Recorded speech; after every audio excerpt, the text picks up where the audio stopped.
Hello, friends, and welcome back to Stories About Entitled People. Let's kick off our video with a wild story about a guy who built the tallest house in town, even though he wasn't really supposed to. This story's got a bit of everything: smart tricks, a big win, but also a lesson about being careful with how you use your cleverness. But before we dive in, make sure to hit that subscribe button, smash the like if you enjoy the content, and ring that notification bell so you never miss a juicy story. How my grandpa built the tallest house in town. The year was 1995. My grandpa was always one of those coy men that knew how to make his way to the top of any situation, sometimes regardless of the cost to others, but while shady, he was for the most part a decent human.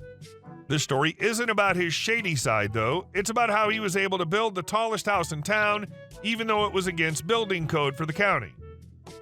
A general contractor bought a property in this small town and just started building, without getting the proper permits for the house. The house was already framed and starting to get sheeted and had the roof built when the building inspector was called to the property. Of course, he shut the construction down, the contractor was missing permits, and the house was too tall for what code allowed. So the job was red tagged and shut down. The general contractor couldn't afford to tear down the house and rebuild, so he just walked away. My grandpa heard about this and went to talk to the bank to see if he could buy the property. He offered them $250K for it, but the bank denied his offer and said it was going to be auctioned off. He decided he was going to show up for the auction. Day of the auction, the only other person who showed up is another contractor from town who my grandpa knew. He talks to him and basically lays it out like, "I really want this property, and if you will just walk away from this one, I'll make you a partner in the next property I buy." And in a small town like that, Grandpa swears a gentleman's promise, and the other contractor walks away from the auction. They start the bid at $200K. My grandpa offers them $100K. The bank ended up selling for way less than my grandpa originally offered. So he owns the lot, and instead of demolishing the house that's half built on it, like the county inspector wanted, he just decided to bring all the mistakes to code, keep everything revealed for the inspector, and continued building on the house. The county inspector hears that instead of being torn down, my grandpa's continuing to build on the house and drives out there immediately. When he confronts my grandpa shows him that he's brought everything to code. The inspector tells him that the house is still too tall for what the code allows and needs to be demolished to a legal height. My grandpa simply replied, "Well, that's easy. I'll just import in some dirt to put around the first floor of the house." The inspector became frustrated and left him to build.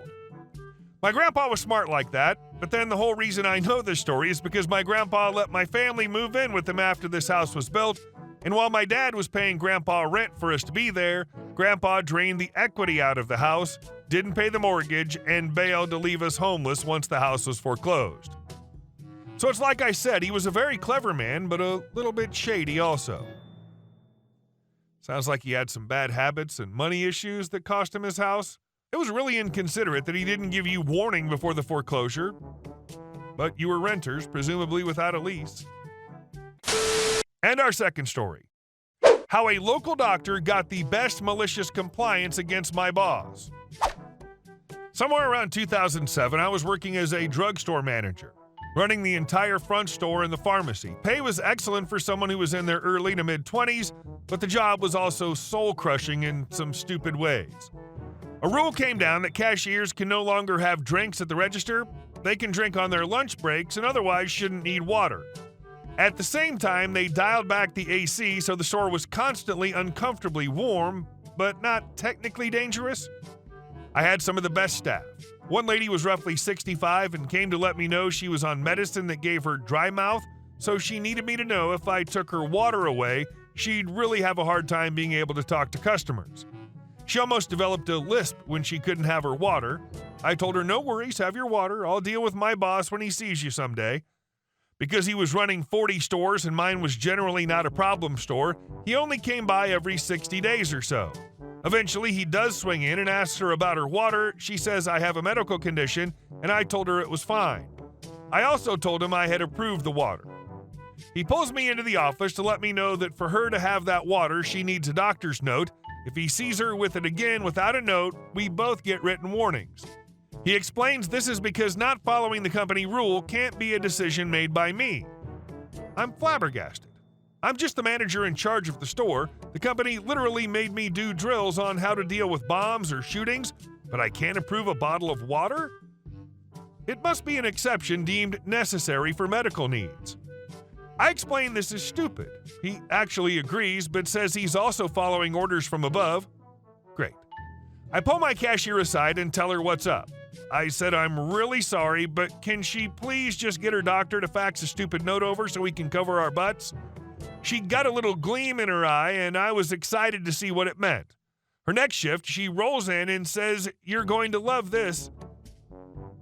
She hands me about 100 copies of a letter that says something along the lines of, "I do solemnly state that cashier is medically a human being and requires water on regular intervals while working and not solely during breaks. This was a massive waste of my time, and your company should be ashamed of yourself. I will be recommending your competitor as much as humanly possible to my patients who fill prescriptions in this town for the rest of my natural life. Dr. Blank." The next 40 were identical letters, each with a different staff member listed as my genius cashier has snagged an old schedule with first names and last initials. The rest had a blank space for me to fill in new hire names so our staff could all have drinks on the sales floor. My boss wasn't even mad. None of the higher-ups above him ever mentioned it on a store walk, so I assume it was covered in a meeting of people higher up than me. Why do I just picture the boss who agreed the rule is stupid just saw those letters, nodded his head, and spent the next 30 minutes laughing his butt off in his office? And our last story. The HOA tried to ban us from renovating the backyard.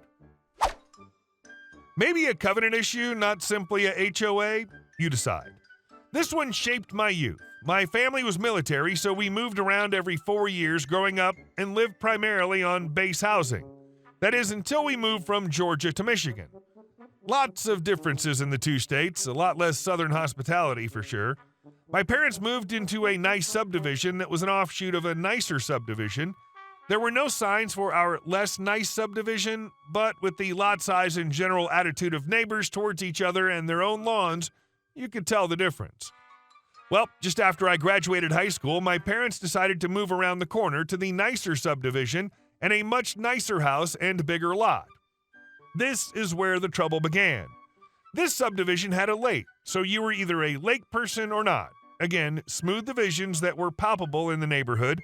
The board for the subdivision had a clear agenda, creating a park-like atmosphere, and had recently begun implementing decisions based on aesthetics and some newish bylaws they'd enacted. The problem was, these bylaws affected my parents' plan to put in a fence and pool in their backyard. The bigger problem was, they enacted the bylaws incorrectly and never recorded them. Their true problem was that after finishing the military, my mom had gone on to become a teacher and then later get her law degree. So when they posted a cease and desist notice for our backyard renovations, my mom called bullcrap. My dad's response was, "I'd like to see them effing try it," when they declared they would tear down our fence. Mind you, this is where things got to, but my family tried appeasement for a while before implementing the GFY approach. This board was simply being implacable.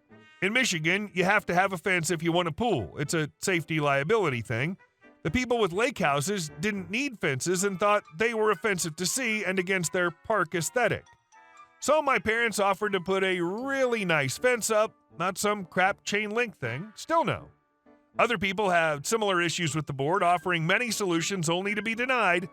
It was clear this power-tripping board just didn't want fences and thought they had the power to decide. It got so bad that another homeowner lost the sale of their house because a new buyer with small children couldn't get approval for any kind of fence in their wooded lot. After hearing others' horror stories and seeing the pushback from the board, my parents decided on the nuclear approach and implemented it. Construction on an expensive white vinyl fence began, finished, and the pool equipment was on the way when we received the stop order notice. Then I got to witness something that still brings a tear to my eye. See, these a-holes had been puffing themselves up for months over this. They even went and hired an attorney to put a stop to us. This attorney invited everyone to a sit-down, not in someone's living room. No, they rented a boardroom out at a local eatery. My dad said he didn't want anything to do with this, knowing he had a temper problem and his 12 gauge he casually refers to as his Southern hospitality would not be welcome, and asked that I go with Mom to provide backup, not realizing what I was about to witness. I blithely agreed and showed up in my polo and cargo pants. Everyone else is in suits and ties. The full board of old PO dudes is sitting there waiting for us when we arrive. My mom sits down. They start talking about costs and resolving and how they had to hire a lawyer and she'll have to pay for that because she created this problem, and she just cuts them off. What makes you think you have any legal right to impose this rule, she says. They all turn to their attorney. Miss, ma'am, we had a vote. Then my mom does it. She takes out the recorded bylaws and flops them on the table and says, "Really? Because it's not in here." Awkward moment of silence, papers rifled through, stammering. My mom, seeing the opportunity, continues, "See, what I think happened is you had a vote, but it was wrong. These bylaws require a majority of the lots to vote in favor for a change to be made.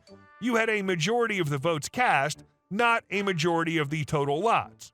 So what you really had was a plurality, and that vote never passed. You can see the rules for voting here," points out Paige, "and you can see that the rule was never changed in the official bylaws either. Probably because it never passed.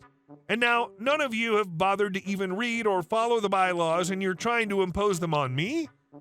Well, I can tell you that's not going to happen. Thank you, gentlemen. I will not be paying a dime for any of this or your attorney. Have a good day." Then she gets up, looks at me like, "Get the F up, son," and marches out. They actually had the gall to try to hand her an invoice for the lawyer as she walked out, and she just waved it off.